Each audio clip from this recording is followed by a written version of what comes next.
Just us two girls outside in the blizzard. Well, the beginning of the blizzard. The teenager then twisted up her ankle at her track meet.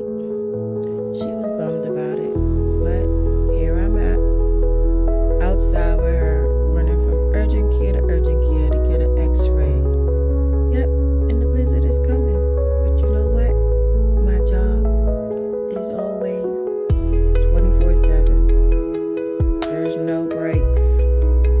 This mom thing with this teenager is always on go, on duty.